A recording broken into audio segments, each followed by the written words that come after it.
Hello, my friend, and welcome to the 419th episode of the Sales Podcast. I'm Wes Schaefer, the Sales Whisperer, your host. Today, we're going beyond heat maps to turn visitors into customers. I love this episode with Lukas.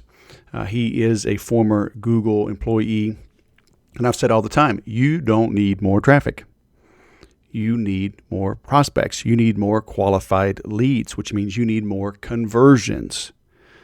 And we talk about how you can get the same leads or even more leads with the exact same traffic. All right. Most people just throw more crap against the wall and see what sticks. That costs money. When you optimize your conversions and you know exactly what's going on at each step of your sales and marketing pipeline, when you know all of the stages, right? A, B, C, D, E, attract, bond, convert, deliver, endear. When you know the numbers on each of those and they are truly optimized and maximized, now you do more marketing. Now you increase the volume because you know how much money you're going to make. It really is that simple, but it's not always easy. All right, and that's what we get into. We're going to talk about a lot of the nuances, things that you can tweak on your own website, and we give you some resources to do that as well. All right, so you're in for a treat there. And as I've mentioned on the previous episodes, come join us as you start going through these things and try to do them on your own. Even when you get free tools, you're going to get stuck, especially when you get free tools, because when you get free tools, usually the support is not very strong. So we'll give you all these resources, and you're going to be off on these rabbit holes, watching YouTube videos, signing up for gizmos and free trials and masterminds and whatever, and you're so far off the mark, you're going to wonder this time next year how the heck you got there. And you got there because you didn't join a team that kept you accountable. That's what I do for you in the 30-day sales growth. When you start using these tools, when you listen to a podcast episode and you have questions, you can get them answered dang near immediately when you're a member. And then every Monday, we get on a live call, interactive Zoom video, audio. It's recorded, archived. You get access to all of it. So by all means, use all of the free tools you can.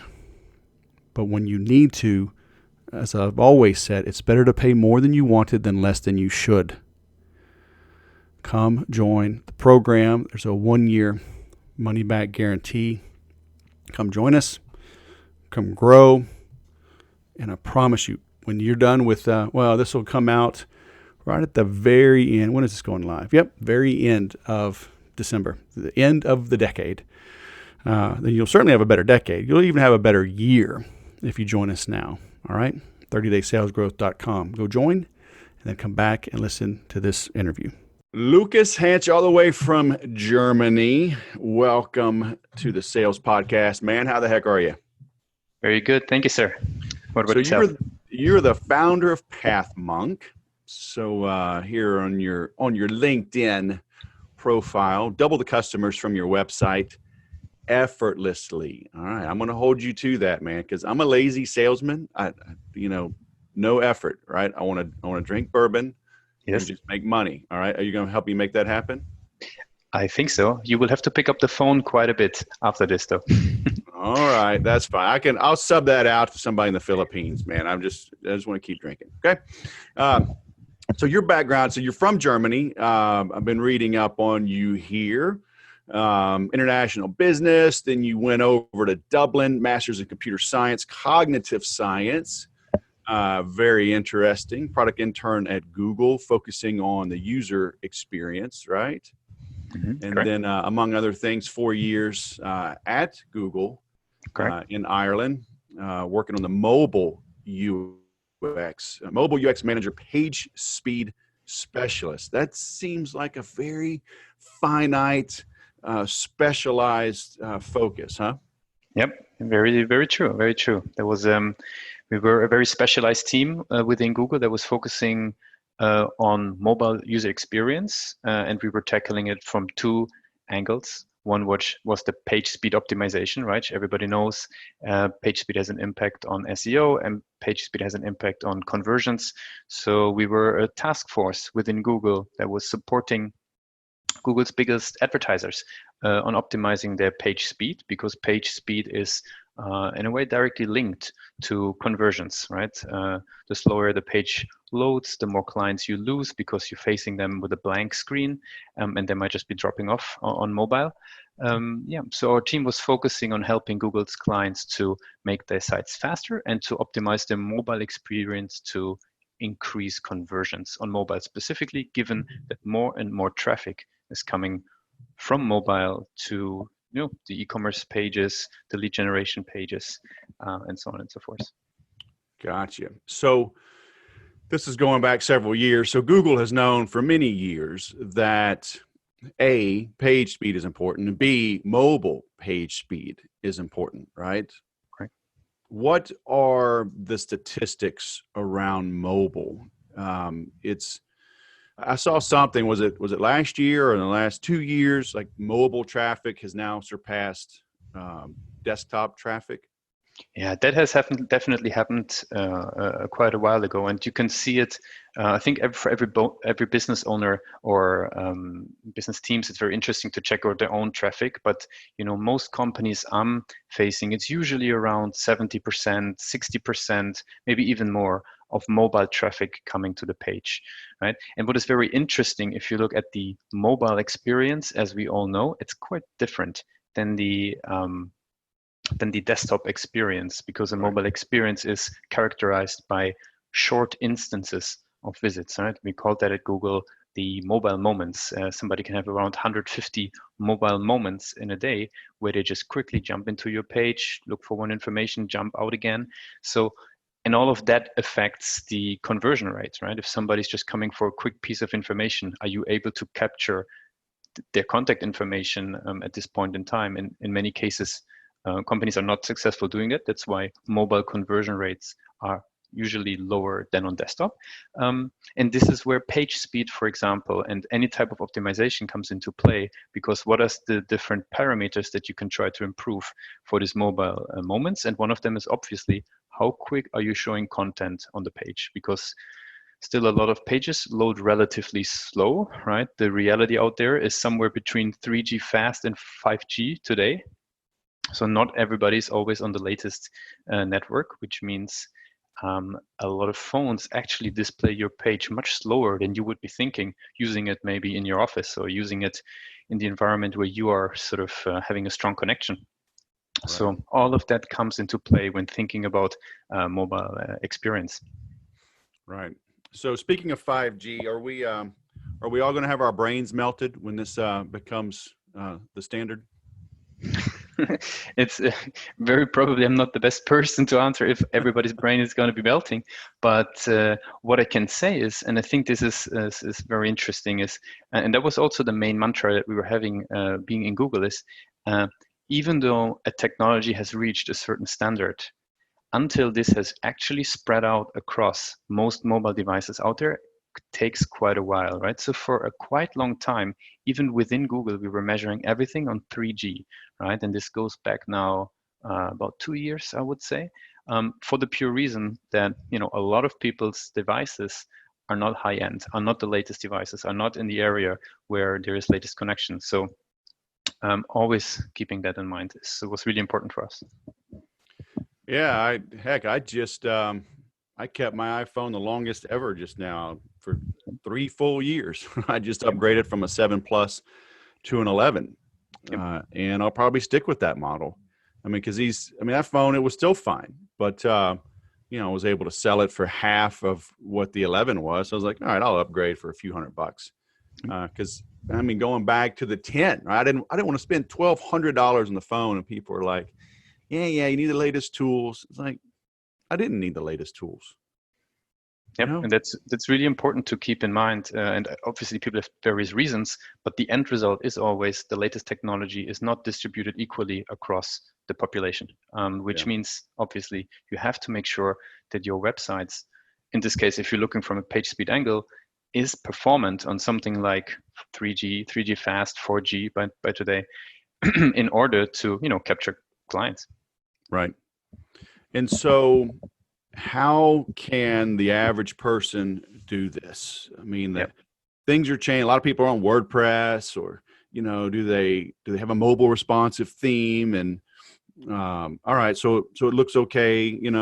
I use HubSpot in their CMS, and I can preview it in a tablet. I can preview it in a phone. I can preview it horizontally, vertically, but it's not giving me load speeds. It's just like, oh, is it formatted okay? Is my name like, caret, paragraph return, and split in half? It's not showing me speed. Makes total sense. I think the fundamental thing to think about first is, if you think about page speed, what is it that you actually want to care about, right? Because there is a lot of metrics that you could be theoretically looking at, such as the load time of the overall page. How long does it take to the first byte? How long does it take until it's starting rendering on the screen? So there's tons of metrics, and that's why it becomes sometimes very confusing on what to focus on. What we focused on within Google was one particular metric.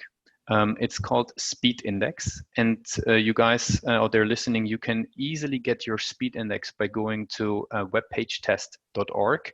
It's a tool actually built by a Googler, a Google team actually, and it's not an official Google tool. It's built internally, but we've been using it quite a bit internally to test the page speed. And it gives you a speed index. And it's very interesting, because a speed index, what it really just says is, how long does it take until the first screen, so everything that you see above the fold, how long does it take until this above the fold area is fully painted with content? Meaning, your hero images is loading, your call to action is loaded, your logo is loaded, your icons are loaded at the very top, your fonts are loaded. So it gives you an idea of how long it takes until the user, because what it does mean to the user in turn is they see something meaningful on the screen, right? They don't see a blank page, they see something meaningful. That is the speed index. It's given in milliseconds. So the generic aim could be somewhere around, definitely to load below 3000 speed index, which is around three seconds, right? So to load below 3 seconds, that has been sort of the average that we've been aiming for within Google and the companies that we've been working with. Just that's maybe as the first idea to keep in mind. Don't get bogged down by all the different metrics that are flying around. If you focus on speed index, you have something very meaningful, because once you know how long it takes until your user sees something meaningful, this is when they can start interacting with your page or know what is on your page, right? Because even though this is a very technical topic, ultimately this is all about, when does your visitor see something that makes sense to them? So speed index is a very great point to start. And you can get that easily by going to webpagetest.org, take your URL, tick that you want to do a mobile test for your page, and then you will get the results of your speed index, amongst many other things. Okay, yeah, so I just ran it, and it's showing me like 10, 12 different things, but about the fifth thing over, it says speed index. So you said that ideally, if you're under 3 seconds, then you're decent?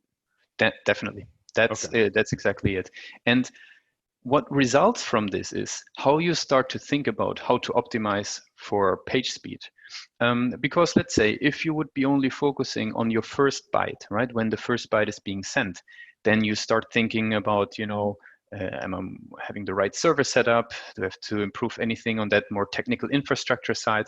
But if you look at speed index, then what is going to be happening, that a lot of elements that are loading on the page, your JavaScript, your CSS, your images, and we can go step by step through those things, but those elements actually make up what creates your page speed load to quite a large degree, right? Mm-hmm. Because now you need to download the JavaScript for your page, you need to download the CSS for your page, you need to download the images, and they all, after each other in packages of 6 in most instances, are being downloaded, executed, and shown, which means if you have a lot of elements blocking each other, big elements, big pictures, large JavaScript files, all of this will be contributing to your page being blank and not showing any content.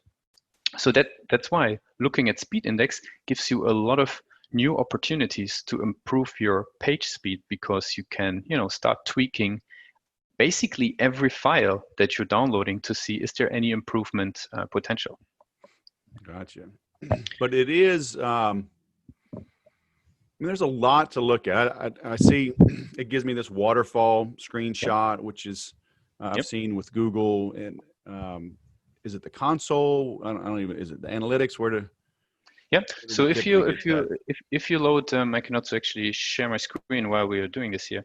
If we are just 1 second, if you are loading a test, and I was so free to take your own website. I hope you guys can see it here right now. Right. So if you are loading a test and you click on the film strip view, this is what you're going to be seeing, right? You're going to be seeing, if you're here in the test results and you click on your film strip view on the very right, what you're going to be seeing is sort of a nice breakdown of how long it takes until a page is actually starting to show content, as you see here right now, right? And then until it's fully painted. And this right now is actually this one is run on cable. That's why it's super quick. So we should be running, to just give you guys, I'm going to run that in the background while we're talking here. I'm going to run one on 3G or on 4G probably, to be nice. And to then see the comparison on how it changes. But ultimately, just concept-wise, what you're seeing here is all the assets that are being loading after each other in the different colors. So blue is the HTML, brown is the JavaScript, green is the CSS. And it's important to know, and this is maybe the second concept I want to give on hands for every marketer, every salesperson, everybody that has to talk about the website somehow, and is probably not a developer.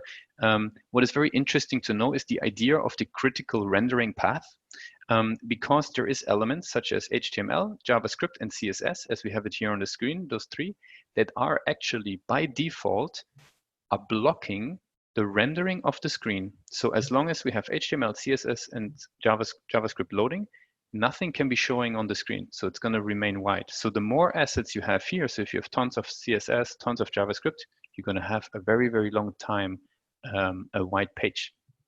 And this is something, for example, where you could point it to your developers and say, hey, there's we have a blank screen. You're super quick right now because we're on cable, but let's see how this changes once we go on 4G.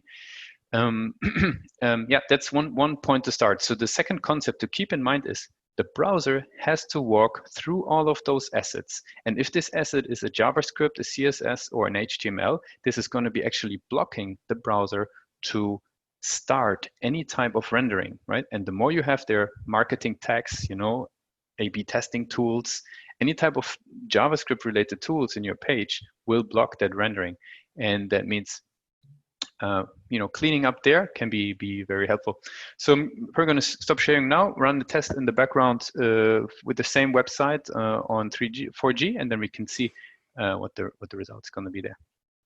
Yeah, I mean, I have struggled with this, bringing on people to look at the code, calling HubSpot. Sometimes they can help, sometimes they can't. Mm-hmm. Over the years, I have tried different tools, all kind of things, from opt-in Monster to Wistia and Vimeo and Google Tag Manager, and Pinterest has a script, right? And your Facebook pixel. I mean, all of those are running various scripts, and they all slow down your site, don't they? What they do is they block the rendering, right? Which then turns out to be looking like that they're slowing down your site, because they have to be downloaded because they're JavaScript. They have to be executed, and only once they're executed, your page can show anything on the screen, right? Right. And then one thing, but this is it's always a decision based upon which tag we're looking at. What you can do is you can load those tags. It's called asynchronously loading or deferring. So there's two ways on how you can load it, which means that it's going to delay the loading of this particular script, right? So if it's a script that you don't, or tag, if you don't need that to be loaded at the very beginning, that's why I'm saying it's depending on each of the cases. If you don't need it to be loading at the very beginning, you can delay the loading. So it's only going to load after the page has been painted, and therefore not impacting your page speed index anymore. So what I'm trying to say is, not because we're putting the tags in there, the page will automatically load slower, but because they're JavaScript and because they're blocking the rendering, this is why the screen remains white longer. If you delay some of them, you might already have an improvement in your page speed load. Right. Because nowadays, I mean, most of this stuff is needed, right? You need your retargeting pixel. You need, if you're in an image heavy industry, shopping or whatever, retail, yep. you want your Pinterest, right? Code. Well, I remove that because I don't need that. But these things, I mean, more and more, there's more tools. So more things are added, just like a 2020 car has a lot more gadgets than a 1960 car. Yep. Right. You got your GPS, all of your electronics, I mean, your satellite, blah, blah, blah. So this isn't going away, right? I mean, websites will not be getting simpler over the years. Yep, it's actually true. There's quite a lot of data how heavy websites have become, primarily through JavaScript. Hence, the load time actually becoming most of the time longer, as we were just discovering, because they're impacting the loading of or the rendering of the screen. I think the way to think about this in many cases is to be sort of tactically, right? Do I need this particular script really on this particular page that I'm loading, right? Because what we've seen again and again is old scripts sitting in the page, not being used, an A/B testing script sitting in the page, not being used at the very moment, or just being used at another page on the screen, on the side. So being disciplined, number one, where your tags are sitting, and then also looking, okay, like I said before, is it a tag that is really, really required at the very beginning, or can it fire a little bit later? Right. So people trying to do their own thing, right, with Wix or whatever, even WordPress. I mean, I built a lot of sites on WordPress for many years, and then I just realized, like, man, I was my own worst enemy, because I'm just throwing every plug-in I ever ran across that looked cool, and I mean, next thing I know, I mean, the site's a mess. It's loading slowly. A lot of updates. Some of the updates would break my site, and I was like, man, I'm just tired of messing with this. So are we going to get to the point to where you can't do it yourself anymore? I would not necessarily say that. I think what is important to keep in mind, you always have a budget, let's say. Thinking about this as a budget that you can spend on certain elements that you would want to have in your page until they negatively impact your page. So I could maybe give you an example.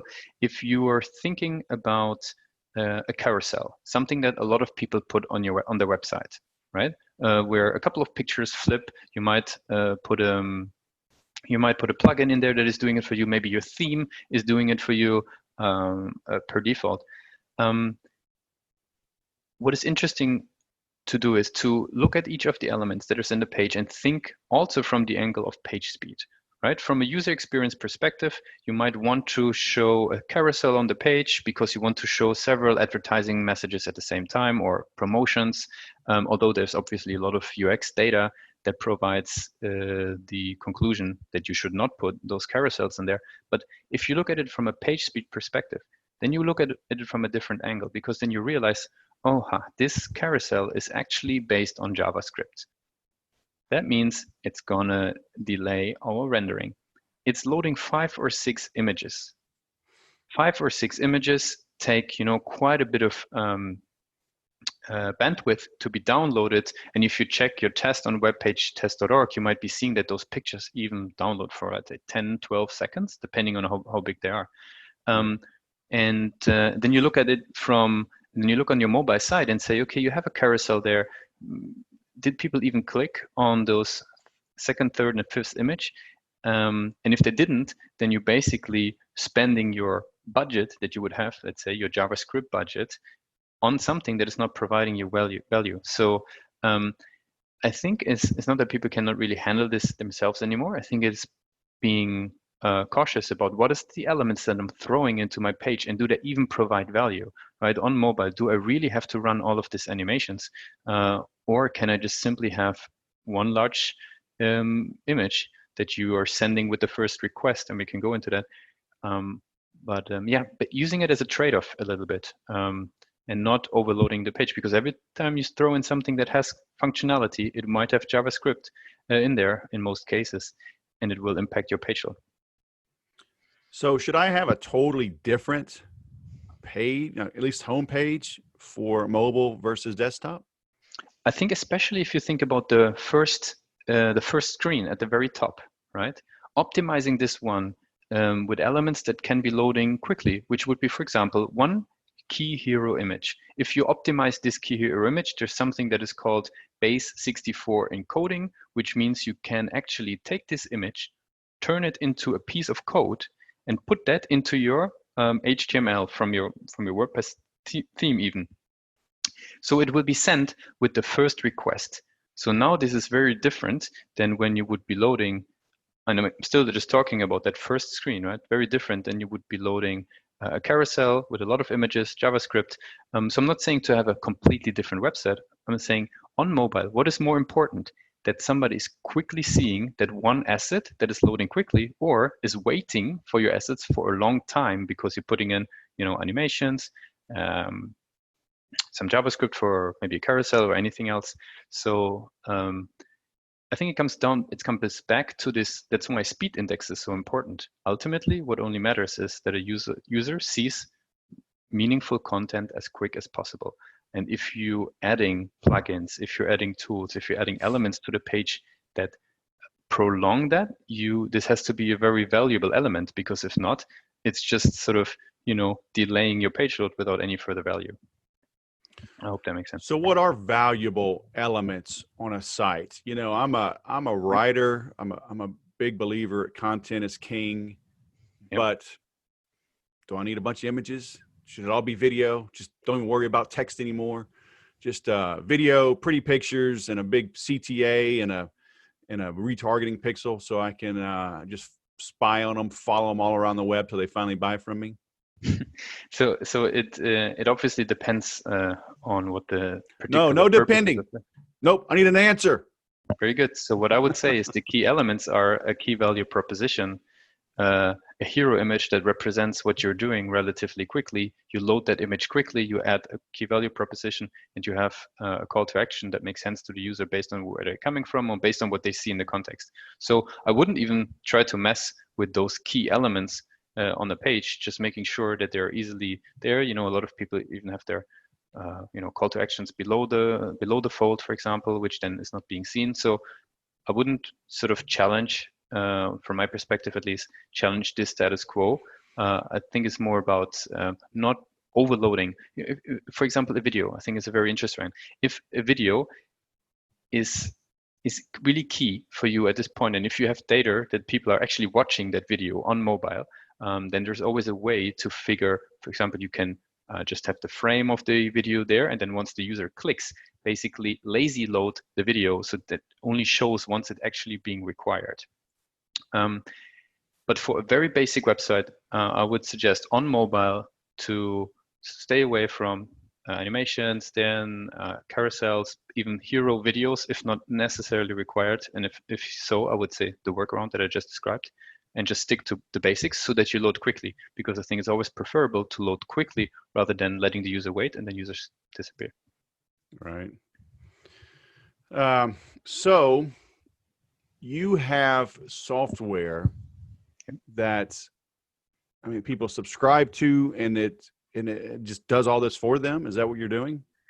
No, so actually, moving on from Google and having seen also what is important in conversion rate optimization, I noticed that page speed is only one element of page speed optimization. Of conversion rate optimization, right? It's only one element in the formula of how you making sure that you're not losing users on mobile. And we just touched already a little bit on the design elements, as you mentioned before, like the pictures, what should be there, call to action button. But what I started to realize is with our team is that there's a third element. And that third element is the actual behavior of somebody on the page, right? So if you look at it very simplistically, you have sort of how quick does a page load? You have what does the page look like? What is the header? What is the image? What is the buttons? And then the third is, what is the person actually doing on the page, right? If you compare that to just a real shop, you have a person coming into a shop where the shop basically is like your website, how the items are displayed in the shop, very similar to what the website is. But what is missing online is what we found is that layer of a shop assistant that is actually understanding, has been maybe noticing you, what you've been looking at, and actually providing you with relevant information based upon your actions. And if that's basically the challenge that we're working on, how to make sure that you get more website visitors converting, for example, into leads by optimizing for their actual behavior on the page. So I am happy to move more into that, but on a very high level, we are building a technology that is this shop assistant that is watching what you're doing in the shop, and that is sort of coming by and giving you, a little piece of information that might help you to make a decision on the product that you're looking at. So kind of like a hot jar or a crazy egg. But it's interesting because Hotjar and Crazy Egg, what they do is there is a very analytical piece to this, right? But there is no immediate action. So no real-time action based on this. So if you're looking at a heat map result, let's say in Hotjar, you would still have to go and then change your website design again, right? Which means you would be changing how your shop in comparison is being displaying the items, where does which item play. So that's the information that HubSpot or Crazy Egg would provide you. What we do is we basically update information that we provide to the user in real time based on their actions, right? So our system learns, we have a technology that's called smart cards. Basically, those smart cards have two characteristics. Number one, they understand exactly what each user is doing in real time on the page. Is it the first time? Is it the second time? Is it the 10th time that they're visiting? On the other hand, they understand your products, such as your testimonials, frequently asked questions, case studies about your product, and basically serve what we call smart cards into the experience. It's like cards that are sliding in from the bottom and have information that the system determined to be most helpful at this particular time to this particular user. So are you talking about kind of like almost like the chat bubbles, whatever, but you're serving them up dynamically and in real time based on. I'm glad that you bring that up. I'm glad that you bring that up because we started off quite a while back now building chatbots, right?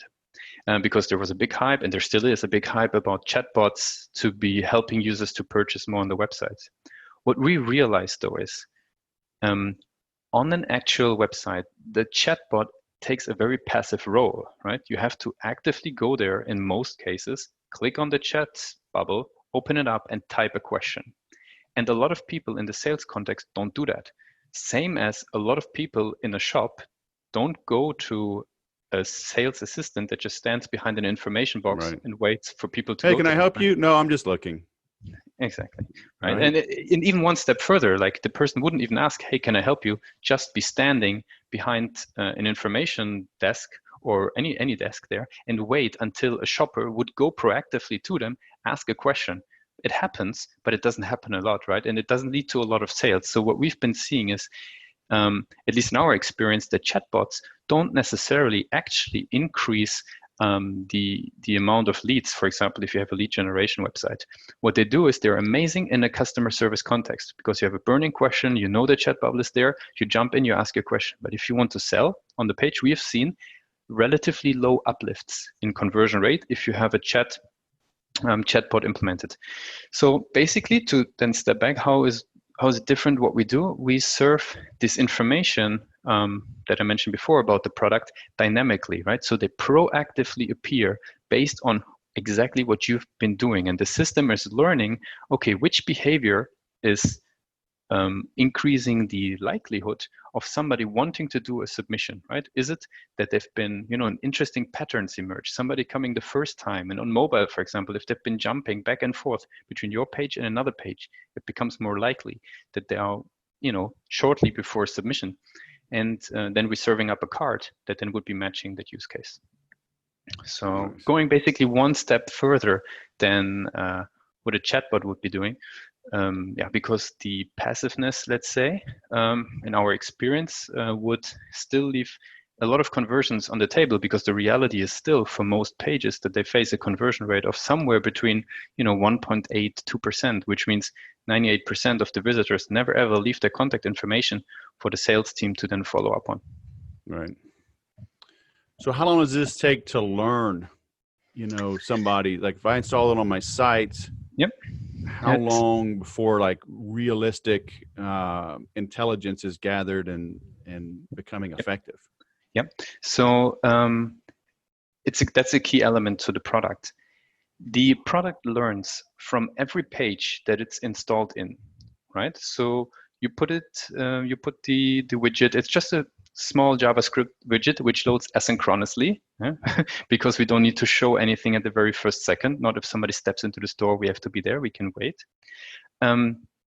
So everywhere where this widget is being installed, our system is learning about the behavior of people in that particular vertical. So we've been supporting companies that are running and selling courses. We're starting to work with more SaaS companies at the moment. So the behaviors across those pages within the vertical are relatively similar, and the system picks up from there, right? Just as if that we are not moving through a store in let's say, super unique ways. It's not like that we walk with a handstand once, the one is jumping through the store. We kind of walk similar ways through stores. So that's what we're learning from, getting the standard patterns and serving the cards based on that. So what I'm trying to say, it's not just reliant on your own page. It's reliant on the behavior that the system has been learning across pages. Hence, it's a behavioral focused conversion rate optimization and not just a website conversion rate optimization, right. Website-based conversion rate optimization. Got you. And then, of course, as the company evolves, new products come out or whatever, I mean, it has to continue learning to stay relevant, right? To keep them ahead of the curve and responsive to their visitors, right? Exactly. So there is everybody can. So initially, all products that a company would be selling are uploaded into the system. Frequently asked questions about the product, case studies about the products, and the teams can easily change the content that they would wanted to have on the cards that are appearing, so it can be updated easily. It sounds like a heavy process. It's actually it's very simple. We usually have one quick onboarding conversations with the companies that is being set up for. So we learn what is the products that they're selling, what is key information that they have within their teams. Our team prepares the cards, and then they can be set up very easily. It takes maybe 30 seconds to put as any other JavaScript snippet, you put it in and it's running on your page. And then it works from there. Right. And is it custom code on every single page, or do you just pick the pages and it's the same code? So it depends how you want to be setting it up for your particular company. But in most cases, the same widget is spread across the whole page. Obviously, if you want to exclude some, that's no problem. But what we're doing is we're understanding by the URL where a user is going to, into what product they are most likely to be interested in, right? So if you imagine a page has 5 products, maybe 5 services, and the user is always going to the same service, our system will be picking that up and then be showing cards according to that service that they are particularly interested in. And then they can be showing those cards across all the pages on the site, because in this case, the snippet is on all pages, but the one user has been going for that one product, and then we deliver them information that is most likely the ones that they are caring about. Yeah, I mean, I like what you say here, increase qualified leads by 40% or more from your existing traffic. Because I've always told people, and I've got an ad running myself, I say you don't need more traffic. Yep. You need better conversions. Oh no, you need more traffic. It's like, until you dial in your conversions, you're wasting money on traffic. Yeah, I would wholeheartedly agree, because I think one interesting fact about this is also, as long as you're spending on traffic and you're not improving your conversion, you don't make your sort of system more sustainable. You always have to pour in at the top to then get out what you already get. But if you are somehow being able to manage to increase the conversions, and there's several parameters, there's your page speed, as we spoke about, there's different tools, there's our tool, pathmonk.com, there's different ways.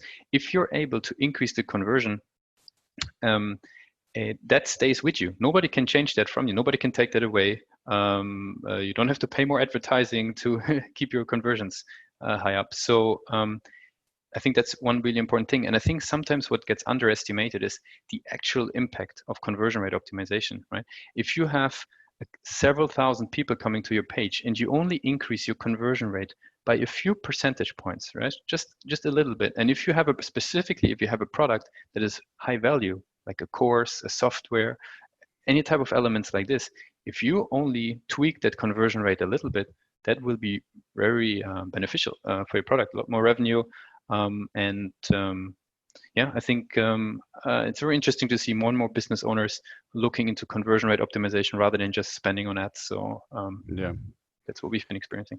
So what are you seeing on, speaking of conversion rate optimization, is it still valid, send people somewhere, give them a free report, right? Get them to opt in, and then, so go from free, like an ascension model, right? Free report, low dollar offer, higher dollar offer, speak to somebody and make the high dollar sale.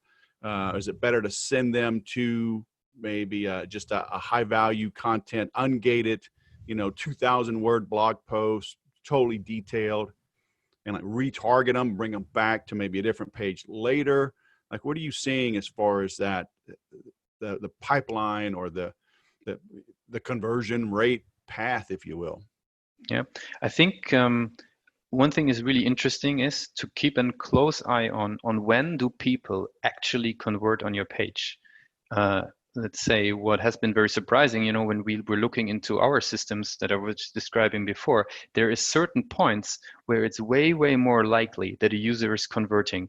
And it's definitely not that second, third, fourth, or fifth visit in the cases that we've been seeing, right? So it's really looking at when do your conversions come in, and if it's, for example, in a lot of the cases, it's on the first visit after a certain period of time and after a certain couple of actions, right? And if we can remodel that behavior and then show content that is relevant to them, I think that is equally important than just forming a funnel that they would have to walk through, and then you sort of hope that they will be, converting on step one, converting on step two. I think it's that micro moments are important, right? Did they even see your value proposition? Did they come back? So what I'm trying to say is, I cannot speak on whether generically sales funnels becoming more or less relevant. I don't have the data, right, to say that. What I can say, and where I have data and where we're collecting data, is focus on the actual behavior that they're doing. You will be increasing conversions as well. It's the same as if somebody's walking through a store and you have the cashier at the very bottom of the store, which is sort of your funnel. It's still important what information the person is missing while they're searching for the product they're looking at. So when you talk about conversions, are you talking about just visitors opting in for something or actually buying something, or both? So we've primarily been active in the lead generation space. So in products and services where the sales team is trying to get pre-qualified leads from the website. And that's basically what we can be providing then, right? So through the cards, through the smart cards, we're collecting then contact information, phone numbers, times that they're setting up for a call, for example. And then we enrich this information with some things like location, products they've been checking out, intensity of interest by how many times they've been coming back. So the primary use case that we are working on right now is a lead generation use case, and we will be evolving to an e-commerce solution to support direct purchase. But right now, it's really those software companies, course providers who want to have somebody on the phone because they have a high value product. Yeah, very cool.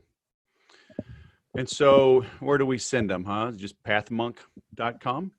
Yeah, if that sounds interesting to you, I'm very happy to answer any questions on the product. Check out pathmonk.com. You can see a little bit how the smart cards are working. So, this is probably the first best step to go. Yep, cool. We'll link to you there, link to the webpage test.org. Very nice. All right, Lukas. Well, I guess it's time for a beer for you, huh? What is it, 4 or 5 o'clock out there? Yeah, just about hitting 6 o'clock by now. Oh yeah, it's way past your time to start drinking. All right, Lukas, all the way from Germany, man. Thanks for coming to the show. It's been great. Thanks for having me. Okay, I know we geeked out a little bit, but if you watch the video on this episode, you'll see some of the things we were talking about. But the obvious things, you can test on your own. Page speed. How does your computer look? How does your website look on mobile? I love his idea, 3G to 5G visitors, right? We always think, oh, we got the latest and greatest, everything looks fine, but what are your typical visitors? What are they experiencing? And, that's the old adage. Like I've always said, humans haven't changed. We must enter the conversation going on in the mind of our prospects. In the 30-day sales growth community, I talk about how you must have empathy. Great salespeople have great empathy, which means they can put themselves in the shoes of their prospects. So are you seeing things? Are you stepping around the table and sitting on their side? Okay. So doing things like that, looking at how things load for 3G is doing that. So speed index, we link to the speed test that he brought up. He gave it to us. The film strip view, the critical rendering path. Some of those you're going to have to look at the video. There was a lot of news and info to me as well. All right, talking about deferring and asynchronous loading, blah, blah, blah. I mean, I try to keep things pretty simple, okay, but sometimes we've got to get in the weeds. And this was one of those, and I think it was worth it. But again, when you have questions like this on things that I cover, you can join other groups, you can pay consultants, or you can just enroll in 30-day sales growth, come ask the questions. And I'll either answer them or I'll find out for free and get you the answers. Because I know a lot of people after doing this for, since 2006. I've been in this space, been in full-time sales since 1997. I know a few people. And I take care of my people that are in my community. 30daysalesgrowth.com. Come join. Come let us know what questions you have, and I will help you sell more, faster, at higher margin with less stress and more fun. And I guarantee it. I'll go sell something.